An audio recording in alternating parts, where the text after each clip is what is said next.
you've been with me for a while as a listener, you've probably heard me tell the tale a couple of times. If you've been with me as a reader, you'll probably recall the headline that I attached to the Penguins winning the Stanley Cup in 2016 from San Jose, California. 2 words, just defend. And they were in quote marks. Good morning to you. Good Monday morning. I'm Dejan Kovacevic of DK Pittsburgh Sports. This is Daily Shot of Penguins. It comes your way bright and early every weekday if you're into football and or baseball. I also offer daily shots of Steelers and Pirates in the same place that you found this. Just defend in quote marks. That was the admonition that Mike Sullivan gave to Chris Letang on the morning of Game 6 out there at SAP Center. Letang himself told me that on the ice afterward. Just defend.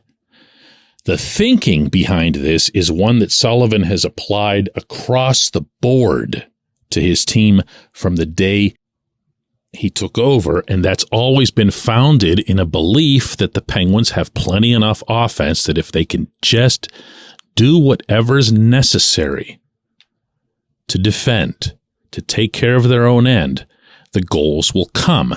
Not through happenstance and not without some schematics and effort and everything else, but that there's enough, more than enough, particularly in the top 6 on this team, to make goals happen. And sure enough, nobody who'd be listening to this podcast would need me to remind them what actually happened that night. Not only did Letang just defend, he also scored the winning goal and turned in what I still consider to be, and maybe always will consider to be, the greatest single performance by a defenseman in franchise history. Got a couple of goals from other people, squeezed out some offense from unexpected sources, but they just defended. This current team, as it's constituted, under Kyle Dubas, including the changes that have been made, is not equipped to do that. I don't want to be the downer. I know a lot of people have been excited about some of the recent signings. I know some people are a little bit skeptical, but for the most part, it seemed like a positive reaction. I'm not seeing where this team got significantly superior in terms of just defending. The most significant move on the actual defense core obviously was A, letting Brian Dumoulin walk through free agency, but B, replacing him with Ryan Graves. Now, Graves is a good addition. I am not here to knock him. He's 6'5", and even though he's not exactly some sort of physical brute or whatever, you always welcome having a frame of that stature, really at any position. The fact that Graves can and will contribute to the offense is a good thing, because I don't want to come across as two-faced here. I'm also telling you at the same time on a regular basis that you need more mobility from the blue line, and you do. And you need more production from the blue line, and you do. But you've also got to be able to defend. This team wasn't good at it last year. I can point to the goals against, and they finished with the 14th most in the league, and that's obviously just mediocre. The figure that should concern people is that the Penguins finished with the 8th most shots allowed. Shots are... Look, we can say what we want about shots, quality of shots, because there's different metrics for all of that sort of thing. Now, even getting into shot attempts, which leads into a discussion about possession. But the fact is, when you're giving up that many shots and you look at the other teams that are around them in that statistic, and you're up there with the Arizonas and the Columbuses and so forth, it's not good enough. Add to that all of those blown leads, or all of those final minute either of a game or final minute of a period goals that the Penguins would give up, and you would just go, what is wrong? Well, it's because, and I said this at the time, Sullivan didn't have the personnel to deploy. If he wanted to put somebody over the boards for the final minute of a period in which he really, really, really wanted to take a 1-goal lead into the locker room. Who was he sending? Defensively, for that matter, up front. Jeff Carter? Well, yeah, he probably did, which is, I guess you can criticize him for that, but he didn't have a whole lot of pickings there. Now, this team isn't going to have many more than that. It's just not. If your top 4 defensemen are Chris Letang and Marcus Pettersson as a pairing, and let's just presume that's going to be the case, and then Jeff Petrie and Graves as your second pairing, you can also pretty much safely presume that'll be the case, barring some Erik Karlsson acquisition. And look, if Karlsson's coming, you're not getting a whole lot better defensively either, okay? That's not what Karlsson does. Then the only place where you got better is on your third and fourth lines, and even then, kind of marginally, Lars Eller is an upgrade at 3C. Nobody could argue that. You can complain about Eller's lack of offensive production over the past couple of seasons and suggest that he's on the decline, and you might have an argument there. You're not going to have that same success in any argument making the case that he's not good defensively. He is.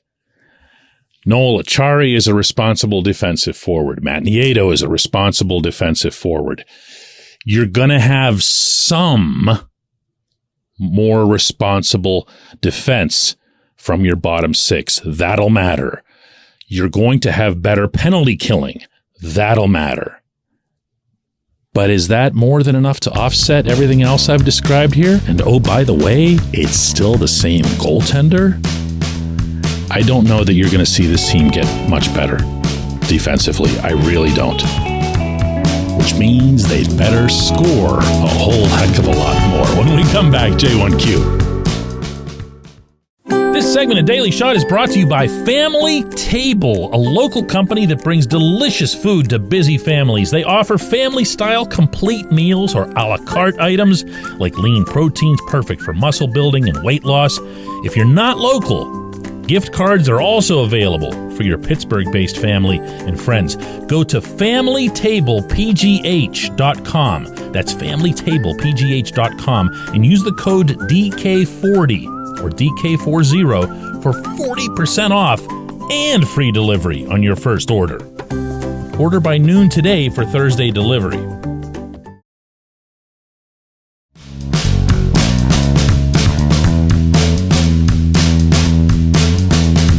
Today's J1Q comes from Dom, who says, DK, it's great that Owen Pickering has bulked up a bit.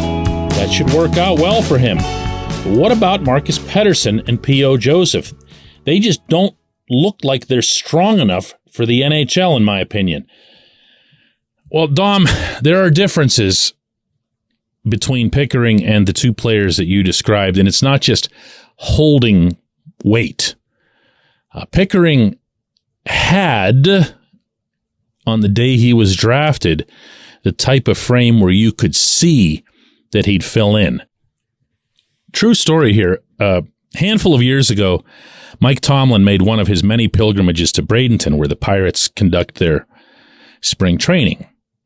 And Tomlin, in seeing Josh Bell, the Pirates' very large first baseman at the time, and when I say very large, I don't mean overweight in any way.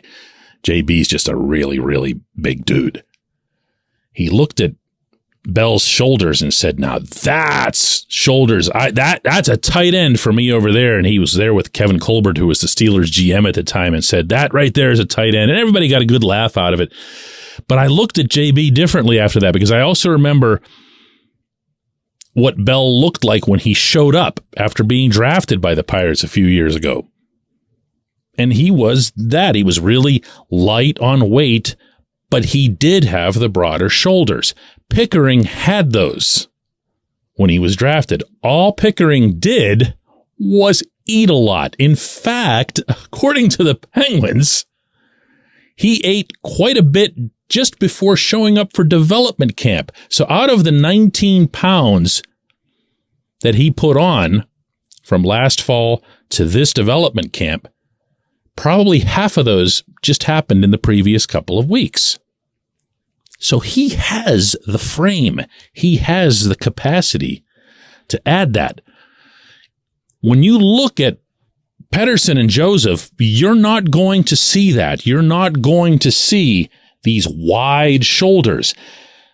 Shoulders don't get wider if you get stronger. Shoulders are shoulders. They're just bones. You can't stretch them. You can't make them grow east and west. So you have what you have with those guys. Are they strong enough?